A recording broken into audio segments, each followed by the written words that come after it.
Hello, if we loves o banta mag-report sa amo ang notebook nga income. Hello, madam. Good morning. Haman ka, oy. Nagbayad. Amo ka padulong. Remit ko sa ato ang income nga tulo ka adlaw. Dako gyud ni pero dako pud kay bayro nun igo ra gyud ni bayad. Maayo na, madam. Mag-remit na ka. Deposit day kasi mo amo. Ato ni ihato dito sa ato agalo. Sige. Sige, magsabay na lang tag adto. Kay madala man pugog ka. Sige, sabay na lang ta. Diri ta agi sa atong likod sa Don Carlos Municipal Office.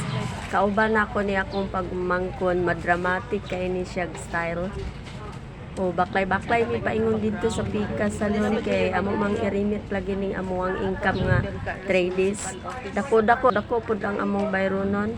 Og ego jud kay ni siya ibayad sa rental sa space kay nagrental naman kita anig space kay para lang yun maka negosyo nga to ang igsoon o unya makatrabaho sa mi. Ana di ko diri pasulod na gyud ko ani FB Vlogs wala siya kabalo nga nag dala content na ni akong pagsulod diri sa iya ug ako na ning itunol sa iya ang notebook. Naradam palihog kog check sa book. Para makaya nalugan. So kay naa naman sa iya ang notebook samtang ako po diri nag video kay aron na apog ko content o na si madam iyang gi-check ang notebook.